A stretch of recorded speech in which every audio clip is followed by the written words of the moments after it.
The SAGE Commercial Driver's License offered through Nash Community College prepares students for a career in commercial truck driving. Students in the CDL course receive one-on-one training. The course prepares drivers for their Class A or Class B license examination from the Department of Motor Vehicles. Nash even has DMV examiners on staff. The program prepares the prospective driver to understand safety, driver responsibility, laws and regulations governing the motor carrier industry, pre-trip, range, and road skills.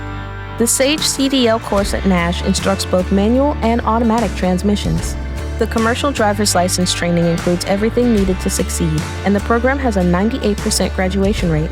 For more information on the CDL course at Nash Community College, visit nashcc.edu or call 252-451-8216.